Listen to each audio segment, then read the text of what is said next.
En el nombre del Padre, del Hijo y del Espíritu Santo. Dios te salve María, llena eres de gracia, el Señor es contigo, bendita eres entre todas las mujeres, bendito es el fruto de tu vientre, Jesús. Santa María, Madre de Dios, ruega por nosotros pecadores, ahora y en la hora de nuestra muerte. Amén. Gloria al Padre, al Hijo y al Espíritu Santo. Como era en un principio, ahora y siempre, por los siglos de los siglos. Amén. Santa Teresita de Lisieux, ruega por nosotros.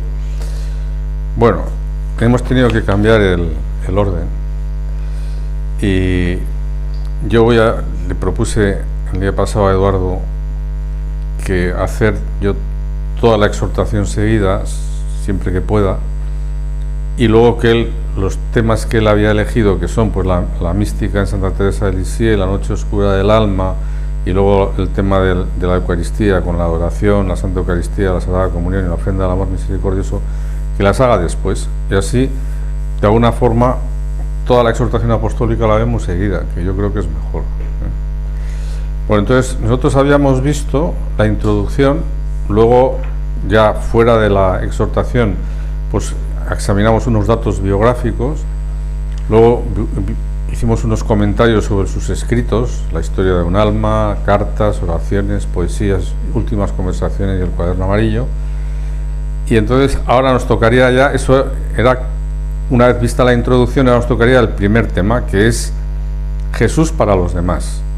Entonces, la exhortación no es larga, es más bien muy corta al lado de otros documentos que ha hecho el Papa Francisco, pero tiene sintéticamente lo más esencial, según mi criterio por lo menos, de lo que es la espiritualidad especial o específica de Santa Teresita de Lisieux, ¿no? Entonces, en el primer apartado, el primer capítulo, trata sobre Jesús para los demás y pone de manifiesto el hecho del carácter misional, la vocación misionera que tenía Santa Teresita, que no solamente se tradujo luego en que le nombraba un patrón a las misiones sin haber salido del convento para nada, sino que también ella tenía como dos hermanos sacerdotes misioneros, uno que estaba en la China y otro que estaba en África, a los cuales se escribía. Hay unas cartas que tienen, digamos, aparecen muchas veces y el Papa las cita también, ¿no? Luego, el siguiente capítulo, el segundo, que será el próximo día, si Dios quiere, es el caminito de la confianza y del amor, ¿no? Que es el de la infancia espiritual, que es, digamos, ese aspecto evangélico, dejar que los niños se acerquen a mí, que lo recibe Santa Teresita como una especie, como si dijéramos, como un modelo de vida, ¿no? Vivir como un niño abandonado en los brazos de su padre, ¿no? Ese es, digamos, ese carisma y eso lo trata en el segundo capítulo. Luego viene Seré el amor. Entonces, aquí es donde se examina aquello cuando ella está buscando, o sea, ella quería ser misionero, quería ser cruzado, quería ser sacerdote, quería ser todo, ¿no? Apóstol, quería ser, bueno, de todas las, digamos, todos los carismas que hay en la Iglesia, quería todos, pero no se encontraba específicamente en ninguno, hasta que leyó una carta de San Pablo y vio que en el corazón de la Iglesia estaba el amor. Entonces, vio en la Iglesia ser el amor. O sea, que esa es su, digamos, su característica, su carisma específico de su santidad y también de su doctorado. Y luego, finalmente, termina en el corazón del Evangelio. Con esa parte lo que se ve muy bien es que es por lo que también la hacen doctora de la Iglesia, porque habiendo escrito tan poco, no habiendo tenido ninguna titulación de nada, y esto, pero tiene una asistencia especial del Espíritu Santo para entender la Escritura, tanto del Antiguo como del Nuevo Testamento.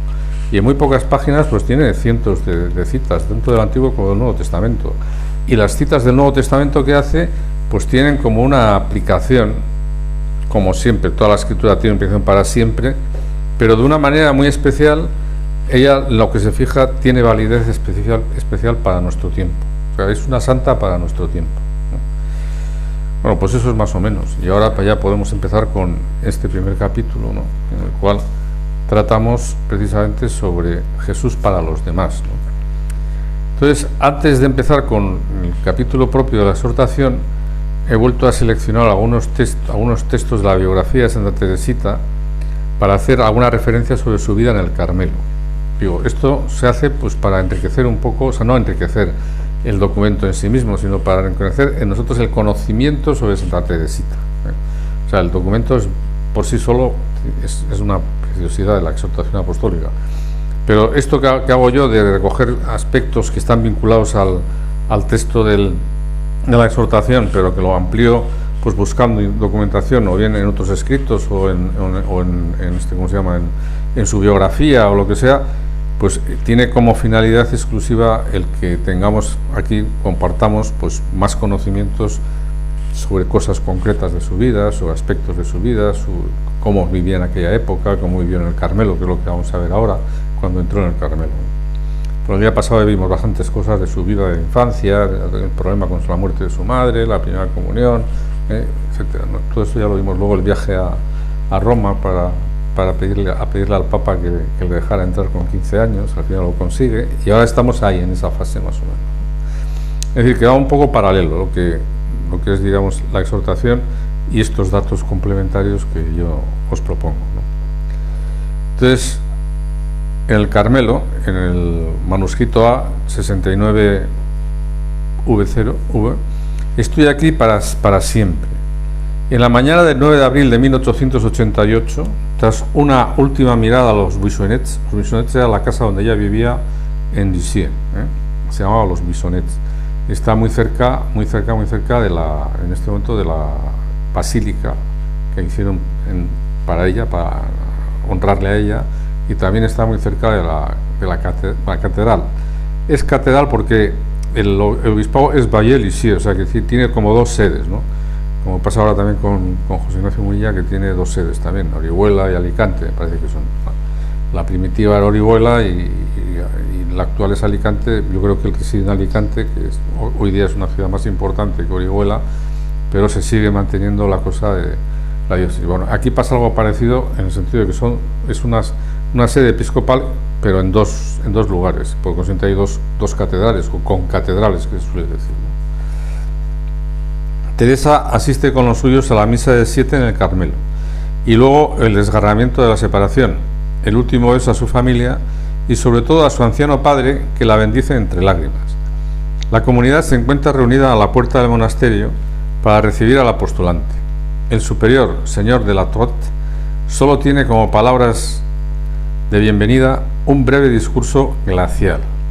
La descortés amonestación no quebranta el ánimo de Teresa. Con paso firme franquea el umbral de la clausura. El monasterio, situado al fondo de una depresión insalubre en las proximidades del Orbiquet, cuenta apenas 50 años de existencia. Teresa conocía tan solo las inmediaciones del mismo. Ahora lo descubre por dentro y se sorprende agradablemente. Dice, todo me parecía maravilloso. Alrededor del coro, verdadero eje de la vida monástica, una veintena de celdas y los principales lugares conventuales forman un cuadrilátero de ladrillos rojos de proporciones armoniosas. Completa el conjunto una huerta a la que da su encanto una avenida de castaños que bordea un pequeño campo de heno, el Prado. Teresa es conducida a su celda. En esa habitación de paredes enyesadas hay justamente lo necesario: la cama, un simple jergón sobre una tarima y unos muebles rudimentarios. Ni agua, ni electricidad, ni calefacción, ni tampoco horizontes. A 3 metros, el tejado de pizarra de un edificio anexo que, sin embargo, no impide que entre el sol durante toda la tarde. Allí se experimenta algo así como una sensación de soledad y de paz. Me creía transportada a un desierto. Nuestra celdita, sobre todo, me encantaba. Teresa sobre las rodillas y por las noches a la luz de una lámpara de gasolina. Desde luego es bastante impresionante, no sé, el sitio, o sea, cuando lees estas cosas, cuando te enteras un poco, pero además vas a un convento a visitar a las monjas y te salen todas al coro allí a saludarte, no sé qué, y no sabes cómo viven, ¿no? O sea que yo he querido pues compartir esto con vosotros porque es una manera de conocer un poco cómo es, ¿no? O sea, yo, por ejemplo, me pongo en el lugar de Santa Teresita y hubiera salido corriendo. O sea, yo en una habitación pequeña, con una cama, una pequeña mesa y una ventana que no va más que a un tejado, wow, joder, es para salir corriendo, joder, ya le podían haber puesto un sitio un poco más digno, joder. Hace 6 años que Teresa conoce a la mayor parte de las carmelitas que viven en ese monasterio, porque alguna hermana ya estaba allá. Por cierto, que alguna hermana mayor que ella entró posterior. O sea, ella entró con 15 años y luego alguna entró con 25 o 26. O sea que... Está en primer lugar su madre querida, a la que en adelante llamará nuestra madre. Durante los primeros meses Teresa tendrá que controlarse para no caer en un afecto alienante hacia ella. Cuando la llevaron al coro por la mañana, nada más entrar, pudo captar la mirada de bondad de la madre Genoveva, que es la fundadora, una santa bondadosa y humilde de corazón. Es decir, la madre Genoveva es la que fundó ese convento. Si tiene 50 años, pues aquí ya tendría a lo mejor 70 o lo que sea, no sé cuántos tendría, o 75, yo qué sé, ¿no? O sea, se ve que ya, por lo que dice que es una señora, con mirada, una santa bondadosa y humilde de corazón, pues ya se ve que es una persona mayor, ¿no? En el noviciado recibida por Sor María de los Ángeles, religiosa de 43 años, el tipo acabado de las primitivas carmelitas. La maestra tiene ya otras 3 novicias a su cargo: Sor María Filomena, de 48 años, Sor María del Sagrado Corazón, hermana carnal y madrina de Teresa, de 28 años de edad, y Sor Marta de Jesús, de 23 años, postulante conversa, huérfana, de inteligencia mediocre y de modales toscos, que pondrá a prueba con frecuencia la paciencia de su nueva compañera. Otra cosa que tampoco nos imaginamos muy bien, aunque alguien, por datos que uno puede tener, también se puede imaginar, es la difícil convivencia que se da en un convento.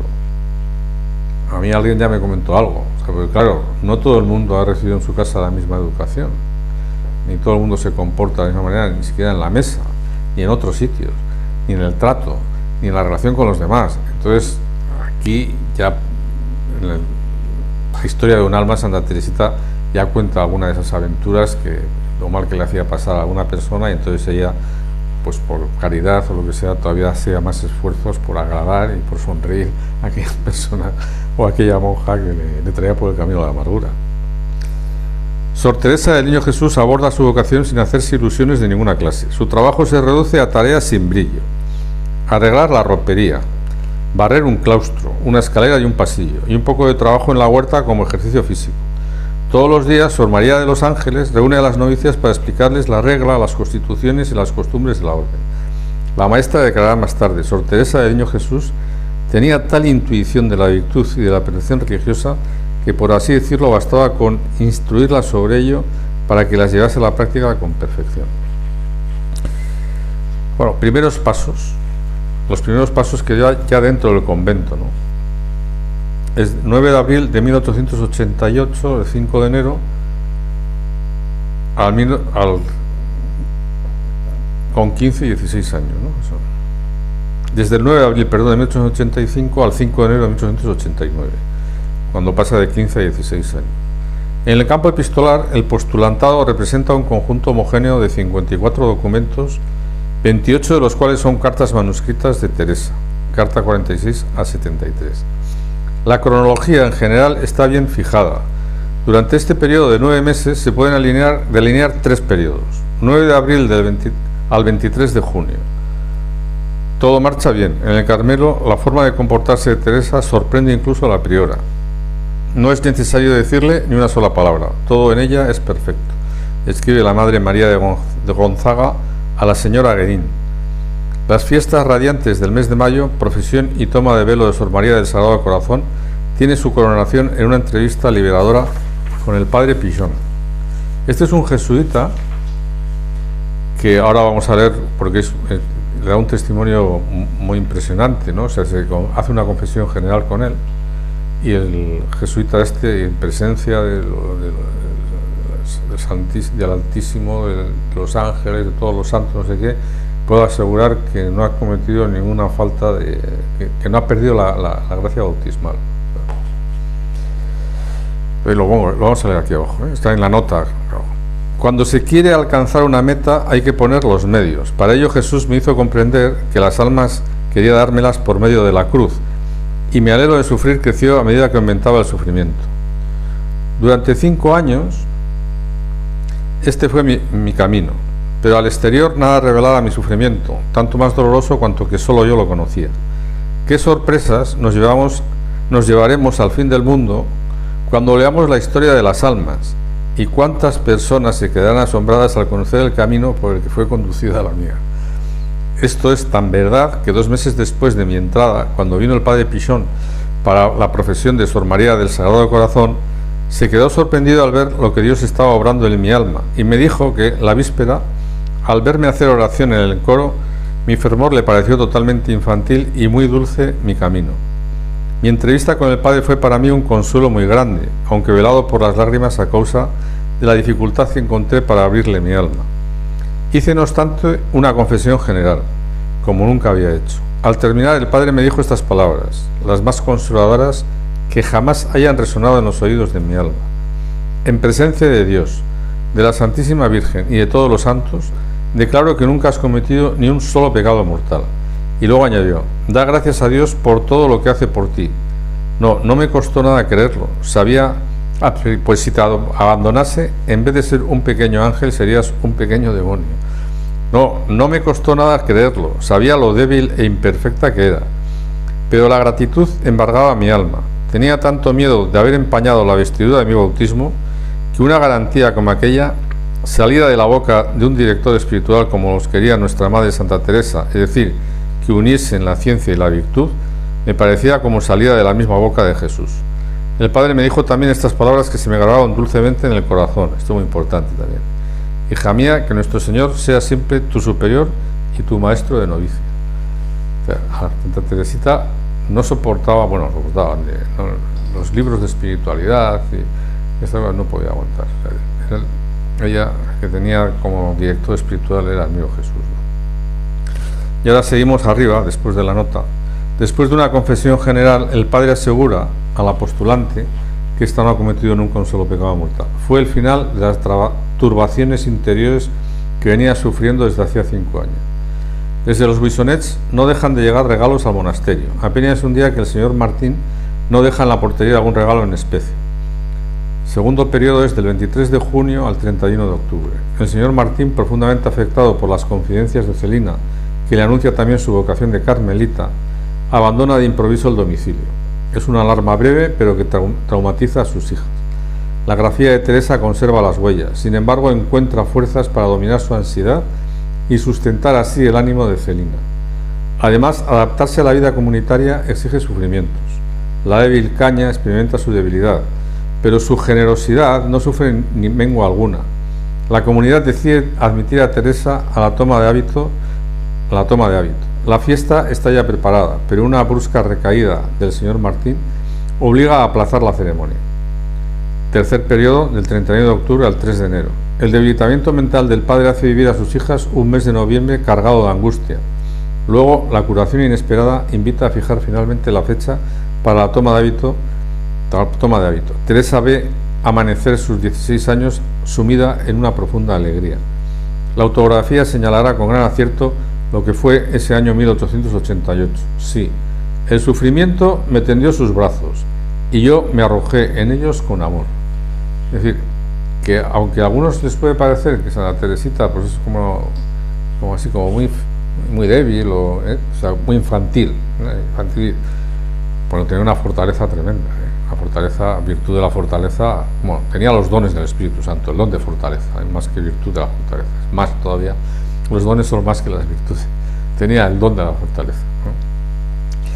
Yo me acuerdo, por ejemplo, cuando le hicieron doctora de la Iglesia, antes de hacerle doctora de la Iglesia, nosotros teníamos un turno de adoración juvenil, de niños más bien, eran mis hijos, los hijos de unos amigos, lo que sea, de la adoración nocturna. Y entonces recuerdo, que no voy a decir el nombre de quién, porque además le quiero mucho, vino, pues teníamos un sacerdote que nos atendía, ¿no? Y entonces yo le dije, bueno, pues hoy vamos a hacer, yo preparaba un poco lo que era las vísperas, rezábamos vísperas dentro de la misa, y luego pues había algunas oraciones de las completas o lo que sea, bueno, de lo que se hace en lectura de esto, ¿no? Por presentación de adoradores y luego pues se hacían unas oraciones y tal, luego había un rato de oración ante Santísimo, luego una bendición. Y cuando yo preparaba, pues tenía, pues no sé, pues de Sagrado Corazón, tenía de la Inmaculada Concepción, tenía Cada mes tenía uno, ¿no? Uno de San José en marzo, uno de la Virgen de Lourdes en febrero, todos siguiendo un poco la lectura de las horas, ¿no? Y pues en octubre, que tenía también el de Cristo Rey, porque suele ser generalmente en octubre, bueno, a veces en noviembre, ¿no? Pero bueno, antes yo tenía también algún otro más, no sé cuál tenía en octubre, o Santa Teresa, no sé quién tenía. Le dije, bueno, he preparado uno de Santa Teresita del Niño Jesús. Y me dice, Santa Teresita del Niño Jesús, pero esa es como infantiloide, no sé qué, no sé cuántos, ¿no? Dijo yo, pues a mí me parece que tiene una fortaleza y su doctrina es de gran actualidad para nuestros días, y a mí me parece que no sé qué, y bueno, pues al final lo hicimos, ¿no? Y eso era octubre, y en noviembre el Papa Juan Pablo II me nombró doctora de la Iglesia Universal. Muchas gracias, ¿no? Bueno, ahora vamos a retomar otra vez la exhortación apostólica, ¿no? En el nombre que ella eligió como religiosa se destaca Jesús, el niño que manifiesta el misterio de la encarnación, y la santa faz, es decir, el rostro de Cristo que se entrega hasta el fin en la cruz. Ella es Santa Teresa del Niño Jesús y de la Santa Faz. El nombre de Jesús es continuamente respirado por Teresa como acto de amor, hasta el último aliento. También había grabado estas palabras en su celda: Jesús es mi único amor. Fue su interpretación de la afirmación culminante del Nuevo Testamento: Dios es amor. Está en la primera carta de San Juan, ¿no? Y ahora viene prácticamente lo que era el tema concreto de Jesús para los demás. O sea, primero ha dicho lo que representa Jesús para ella, y ahora va a explicar lo que es Jesús para ella, sí, pero para que ella lo lleve a los demás. Ese es el sentido o el carácter misionero que tenía su actividad, que luego hizo que por sus escritos, su dedicación a las misiones, su interés por las misiones, por los misioneros, lo que sea, le nombraran patrona de las misiones, juntamente con San Francisco Javier. San Francisco Javier estuvo hasta la China, bueno, hasta la puerta de la China, viajó al Japón y todo, ¿no? Pero Santa Teresita es que no salió de esa celda, estaba allí, ¿no? Seguimos. Alma misionera. Como sucede en todo encuentro auténtico con Cristo, esta experiencia de fe la convocaba a la misión. Teresita pudo definir su misión con estas palabras: en el cielo desearé lo mismo que deseo ahora en la tierra, amar a Jesús y hacerle amar. Eso está en la carta 220, que es al abate Bellier, que es uno de esos misioneros. Y he sacado un texto de la carta que no está en la exhortación, pero para completar, como hemos dicho antes, el panorama, ¿no? Y Santa Teresita le dice al misionero: si a usted le consuela pensar que en el Carmelo una hermana ora por usted sin cesar, mi gratitud hacia nuestro Señor no es menor que la suya, pues Él me ha dado un hermanito destinado por Él a ser su sacerdote y su apóstol. Puesto que Él mismo me ha elegido para ser su hermana, espero que no mirará mi debilidad, o mejor dicho, que se servirá de esta misma debilidad para llevar a cabo su obra, pues al Dios fuerte le gusta mostrar su poder sirviéndose de lo que no es nada. Unidas a Él, nuestras almas podrán salvarle, muchas almas, pues el buen Jesús ha dicho: si dos de vosotros se ponen de acuerdo en la tierra para pedir algo, mi Padre del cielo se lo concederá. Y lo que nosotros le pedimos es trabajar por su gloria, amarle y hacerle amar. ¿Cómo no va a ser bendecidas nuestra unión y nuestra plegaria? Usted me ha prometido rezar por mí durante toda su vida, que sin duda será más larga que la mía, y no le será dado cantar como a mí. Mi destierro, lo espero, será breve, pero tampoco le estará permitido olvidarse de su promesa. Si el Señor me lleva pronto con Él, le pido que continúe rezando todos los días esa breve oración, pues en el cielo desearé lo mismo que deseo ahora en la tierra: amar a Jesús y hacerle amar. Luego escribió que había entrado al Carmelo para salvar almas. Esto es de la declaración, ¿eh? El Papa Francisco dice, y ahora he sacado yo un texto que está citado ahí, el texto del manuscrito A69, es el texto que vamos a leer ahora, ¿no? Como a todas las postulantes, inmediatamente después de mi entrada me llevaron al coro. Estaba en penumbra porque estaba expuesto el Santísimo, y lo primero que atrajo mi mirada fueron los ojos de nuestra Santa Madre Genoveva, que se clavaron en mí.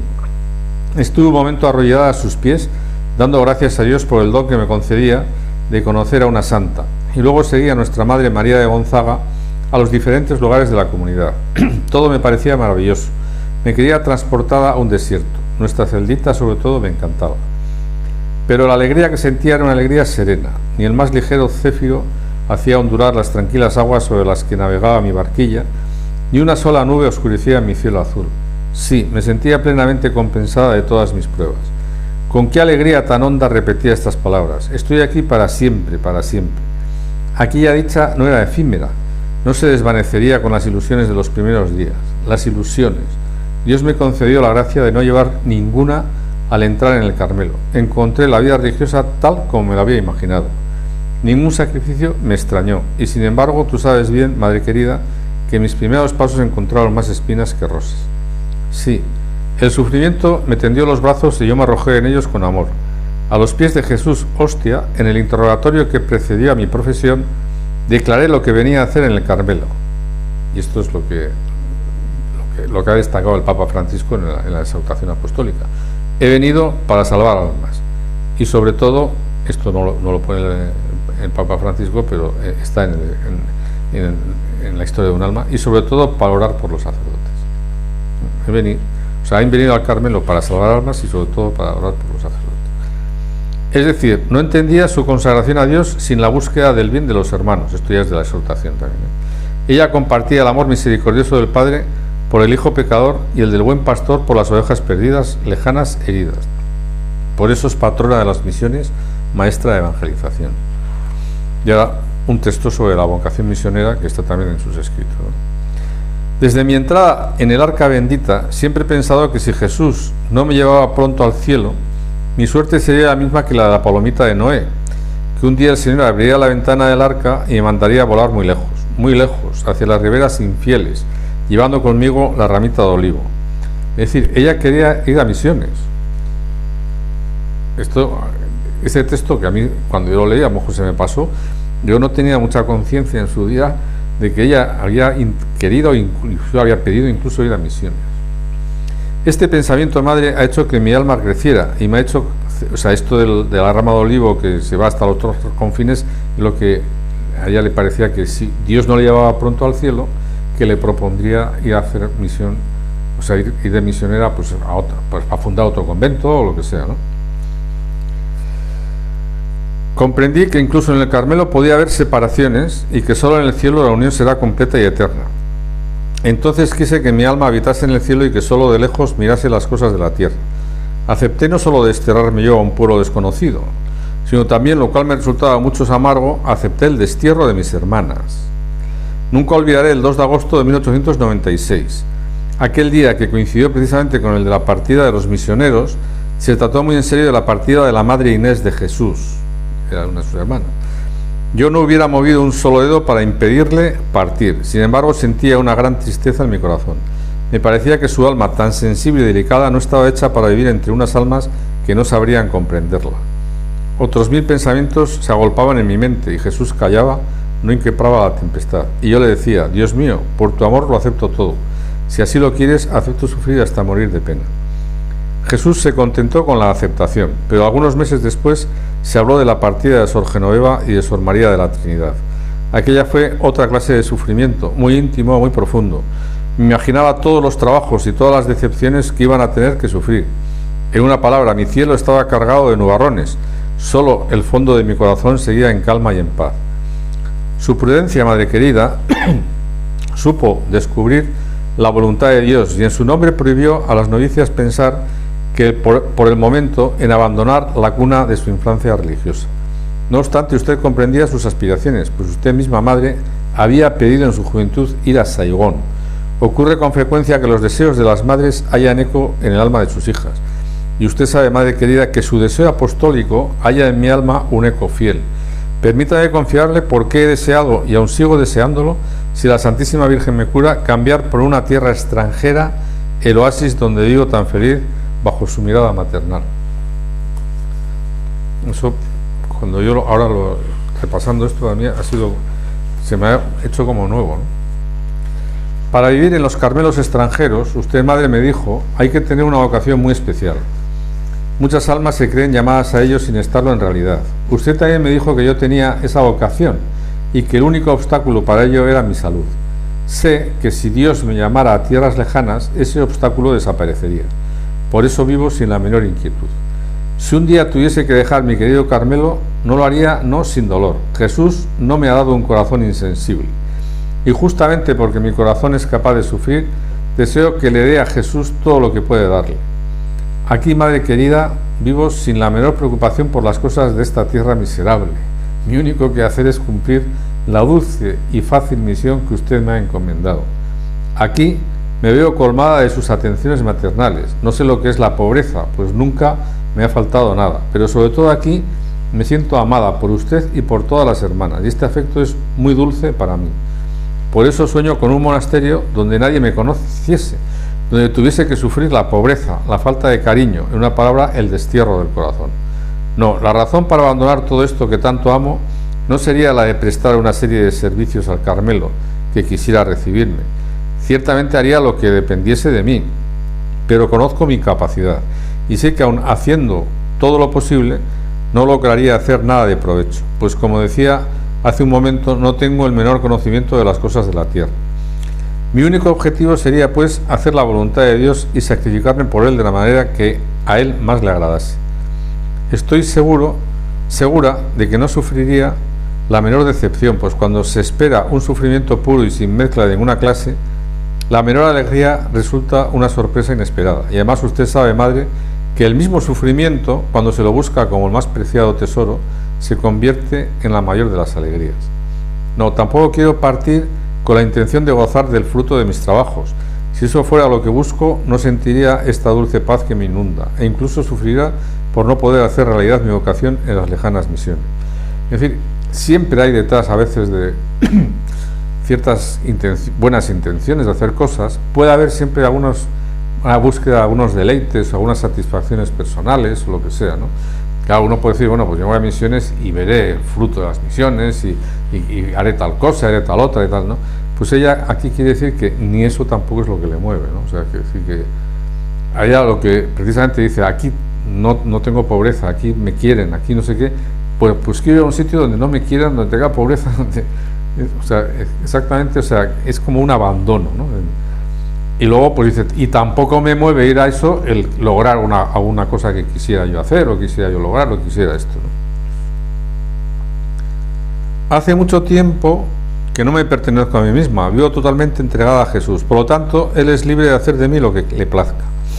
Él me dio la vocación del destierro total y me hizo comprender todos los sufrimientos que en Él iba a encontrar, preguntándome si quería beber ese cáliz hasta las heces. Yo quise coger sin tardanza esa copa que Jesús me ofrecía, pero Él, retirando la mano, me dio a entender que se conformaba con mi aceptación. ¿De cuántas inquietudes nos libramos, madre mía, al hacer voto de obediencia? Qué dichosas son las simples religiosas, al ser su única brújula la voluntad de los superiores, tienen siempre la seguridad de estar en el buen camino, no tienen por qué temer equivocarse, aun cuando les parezca seguro que los superiores se equivocan. Ahora, aquí sí que quiero hacer un paréntesis. Esto es así, y es verdad que un superior con muy buena voluntad puede mandar algo que no sea conveniente y la que tiene que obedecer lo obedece y con eso pues vive su voto de obediencia. Pero también es verdad que hay abusos en la autoridad. Que uno, porque sea autoridad, o sea, porque sea una superiora o sea un superior, no tiene por qué ser santo. Y puede ejercer esa superioridad o ese cargo mal, como pasa pues, con gente que tiene un cargo político en la sociedad o en una empresa. O sea, que no, por el hecho de estar en un cargo no quiere decir que eso, ni en la iglesia tampoco pasa. O sea, eso concretamente el Papa lo dice constantemente, ¿no? Cuando habla del clericalismo, cuando habla de tantas cosas, eso también puede pasar. O sea, quiere decir que, claro, eso luego cómo se soluciona, pues solo Dios lo sabe, ¿no? Pero decir que eso puede pasar. Aquí no creo que está hablando de eso Santa Teresita. Santa Teresita habla que una superiora que con buena fe, con buenos criterios o lo que sea, pero que se puede equivocar y mandar una cosa que no conviene, pues que a pesar de todo, aunque te des cuenta de que no conviene, le tienes que obedecer. Pero eso es una cosa, y otra cosa es que te manden de forma indebida, faltándote a tu dignidad personal, o sea, no respetando tu personalidad, pues haciéndote de menos, o poniéndote en ridículo delante de los demás. Ese tipo de cosas son las que no son correctas. O sea, eso no entra dentro, digamos, de una actuación adecuada de un superior o una superiora, ¿no? Pero cuando dejamos de mirar esa brújula infalible, Cuando nos separamos del camino que ella nos señala, bajo pretexto de cumplir la voluntad de Dios, que no ilumina bien a los que sin embargo están en su lugar, entonces el alma se extravía por áridos caminos en los que pronto le faltará el agua de la gracia. Madre queridísima, usted es la brújula que Jesús me ha dado para guiarme con seguridad en las riberas eternas. Qué bueno es para mí fijar en usted la mirada y luego cumplir la voluntad del Señor. Desde que Él permitió que sufriese tentaciones contra la fe, ha hecho crecer enormemente en mi corazón el espíritu de fe que me hace ver en usted no solo a una madre que me ama y a quien amo, sino que sobre todo me hace ver a Jesús, que vive en su alma y que me comunica por medio de usted su voluntad. Bueno, sobre esto de la noche oscura del alma ya hablará Eduardo. Pero bueno, que veis que está citado, luego él ya profundizará y en lo que sea. Sé muy bien, madre, que usted me trata como a un alma débil, como a una niña mimada, pero eso no me resulta pesado cargar con el yugo de la obediencia. Pero a juzgar por lo que siento en el fondo del corazón, creo que no cambiaría de conducta y que el amor que le tengo no sufriría merma alguna, aunque me tratase con severidad, pues seguiría pensando que era voluntad de Jesús que usted actuase así para el mayor bien de mi alma. Y ahora volvemos otra vez a la exhortación apostólica, después de haber hecho este paréntesis, aunque sea un poco largo, pero yo creo que es interesante porque son muchos detalles de la vida religiosa, son muchos aspectos de lo que es, por ejemplo, el voto de obediencia, que yo creo que interesa también recalcar. Bueno, y ahora volvemos a la exhortación, Papa Francisco. Las últimas páginas de Historia de un alma son un testamento misionero, o sea, es cuando se va a centrar más en lo que realmente Jesús para los demás era el título del capítulo. O sea, que Jesús para los demás ella había entrado para amar a Jesús y hacerle amar. Son un testamento misionero, expresan su modo de entender la evangelización por atracción, no por presión o proselitismo. Vale la pena leer cómo lo sintetiza ella misma. Y ahora el Papa transcribe un texto de las últimas páginas de la Historia de un alma. Atráeme y correremos tras el olor de tus perfumes. Esto es un texto del Cantar de los Cantares. Creo que es el capítulo 1, versículo 3. Que también supongo que sobre esto Eduardo hablará, pero quiero decir que yo no voy a explicarlo. Yo únicamente aquí voy a leer lo que cita el Papa aquí, poniendo de manifiesto el modo de misionar que entendía Santa Teresita, que no es a base de proselitismo, que no es a base de insistir, que no es a base de comprar a la gente, ¿no? O decirle, bueno, si vienes aquí pues vas a ser más importante, o no. O sea, es decir, es una forma, digamos, distinta, que sea el testimonio del amor y el testimonio de la conducta del misionero la que de alguna manera atraiga, porque vean en él a la persona de Jesús, ¿no? Al atraerme a mí, atrae también a las almas que amo. Esta simple palabra, atráeme, basta. Lo entiendo, Señor. Cuando un alma se ha dejado fascinar por el perfume embriagador de tus perfumes, ya no puede correr sola. Todas las almas que ama se ven arrastradas tras ella, y eso se hace sin tensiones, sin esfuerzos, como una consecuencia natural de su propia atracción hacia ti, como un torrente que se lanza impetuosamente hacia el océano, arrastrando tras de sí todo lo que encuentra a su paso. Así, Jesús mío, el alma que se hunde en el océano sin riberas de tu amor, atrae tras de sí todos los tesoros que posee. Señor, tú sabes que yo no tengo más tesoros que las almas que tú has querido unir a la mía. Y entonces yo he buscado en el manuscrito en el manuscrito C, en el 34R, este texto que está citado, pero que, o sea, esto no lo transcribe el Papa, sino que solamente lo cita de esta manera, ¿no? En la cita 19. Estos tesoros tú me los has confiado, por eso me atrevo a hacer mías las palabras que tú dirigiste al Padre Celestial la última noche que te vio peregrino inmortal en nuestra tierra. Jesús, amado mío, yo no sé cuándo acabará mi destierro. Más de una noche me verá todavía cantar en el destierro tus misericordias. Pero finalmente también para mí llegará la última noche, y entonces quisiera poder decirte, Dios mío, yo te he glorificado en la tierra, he coronado la obra que me encomendaste, he dado a conocer tu nombre a los que me diste, tuyos eran y tú me los diste. Ahora han conocido que todo lo que me diste procede de ti, porque yo les he comunicado las palabras que tú me diste, y ellos las han recibido y han creído que tú me has enviado. Te ruego por estos que tú me diste y que son tuyos. Yo no voy a estar ya en el mundo, pero ellos están en el mundo mientras yo voy a ti. Padre Santo, guárdalos en tu nombre a los que me has dado. Ahora voy a ti y digo esto mientras estoy en el mundo para que ellos puedan participar plenamente de mi alegría. No te ruego que los saques del mundo, sino que los preserves del mal. No son del mundo, como tampoco yo soy del mundo, pero no solo por ellos ruego, sino también por los que creerán en ti gracias a su palabra. Padre, este es mi deseo, que los que me confiaste estén conmigo y que el mundo sepa que tú los has amado como me has amado a mí.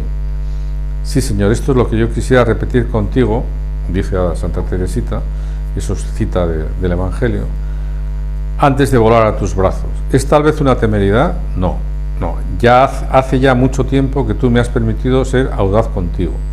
Como el padre del hijo pródigo, cuando hablaba con su hijo mayor, tú me dijiste, todo lo mío es tuyo. Por tanto, tus palabras son mías y yo puedo servirme de ellas para traer sobre las almas que están unidas a mí las gracias del Padre Celestial. Pero, Señor, cuando digo que deseo que los que tú me diste están también donde yo esté, no pretendo que ellos no puedan llegar a una gloria mucho más alta de la que quieras darme a mí. Quiero simplemente pedir que un día nos veamos todos reunidos en tu hermoso cielo. Y ahora hay una cita de la exhortación apostólica Evangelii Gaudium del Papa Francisco. La nueva evangelización para la transmisión de la fe. En la escucha del Espíritu que nos ayuda a conocer comunitariamente los signos de los tiempos, del 7 al 28 de octubre de 2012 se celebró la 13ª Asamblea General Ordinaria del Sínodo de los Obispos sobre el tema La nueva evangelización para la transmisión de la fe cristiana. Allí se recordó que la nueva evangelización convoca a todos y se realiza fundamentalmente en 3 ámbitos. En primer lugar, mencionamos el ámbito de la pastoral ordinaria, animada por el fuego del Espíritu para encender los corazones de los fieles que regularmente frecuentan la comunidad y que se reúnen en el Día del Señor para nutrirse de su palabra y del pan de la vida eterna. También se incluye en este ámbito los fieles que conservan una fe católica intensa y sincera, expresándola de diversas maneras, aunque no participen frecuentemente del culto. El primer ámbito de la evangelización, digamos, los que participan, no solo creen, sino participan, y también los que creen, aunque no participen tanto. Eso hay gente que suele equivocarse, o sea, hay gente que a lo mejor no asiste a misa o que no practica, entonces, pero por eso no quiere decir que no crea. La fe, salvo que hagas un acto de apostasía o que hagas un acto de una herejía, pertinaz o lo que sea, la fe no se pierde, queda ahí. Si no la alimentas, si no vives, queda ahí como escondida, como apagada, como si estuviera medio muerta o dormida, ¿no? Pero está, es lo que se llama la fe informe, cuando no se está en gracia, la fe informe, pero que es precisamente el principio luego de la iniciación de la conversión. O sea, sin fe no puedes tener esperanza y sin fe y esperanza no puedes pedir la caridad, o sea, que es el punto inicial, ¿no? Y eso hay que tenerlo muy en cuenta.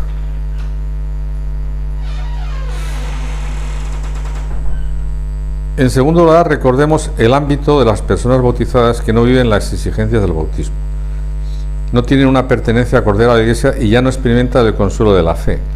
La Iglesia, como madre siempre atenta, se empeña para que vivan una conversión que les devuelva la alegría de la fe y el deseo de comprometerse con el Evangelio. Finalmente, remarquemos que el Evangelio está esencialmente conectada con la proclamación del Evangelio a quienes no conocen a Jesucristo o siempre lo han rechazado. Gentiles, los paganos, los ateos, los agnósticos. Antes eran gentiles y paganos, hoy día pues son agnósticos, ateos, no sé. Muchos de ellos buscan a Dios secretamente, movidos por la nostalgia de su rostro, aunque en países de antigua tradición cristiana. Todos tienen el derecho de recibir el Evangelio. Los cristianos tienen el deber de anunciarlo sin excluir a nadie, no como quien impone una nueva obligación, sino como quien comparte una alegría, señala un horizonte bello, ofrece un banquete deseable. La Iglesia no crece por proselitismo, sino por atracción.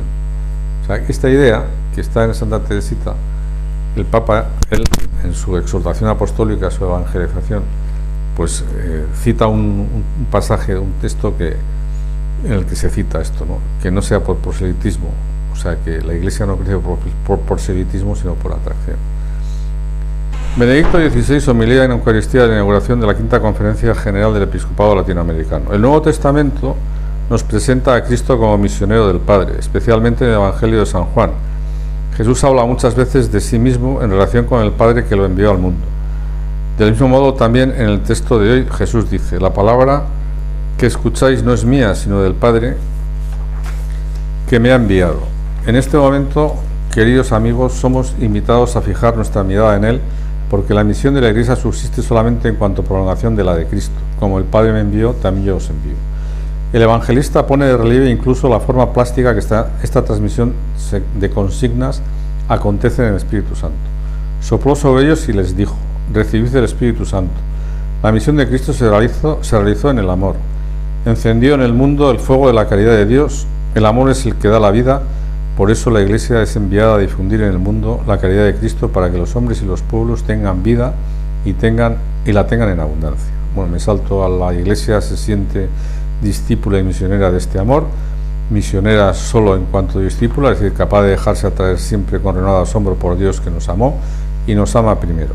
La Iglesia no hace proselitismo, crece mucho más por atracción, como Cristo atrae a todos así, con la fuerza de su amor que se culminó en el sacrificio de la cruz. Así la Iglesia cumple su misión en la medida en que, asociada a Cristo, realiza su obra conformándose en espíritu y concretamente con la caridad del Señor. Aquí ella cita las palabras, dice el Papa en la exhortación, aquí ella cita las palabras que la novia dirige al novio en el Cantar de los Cantares, según la interpretación profundizada por los doctores del Carmelo, Santa Teresa de Jesús y San Juan de la Cruz.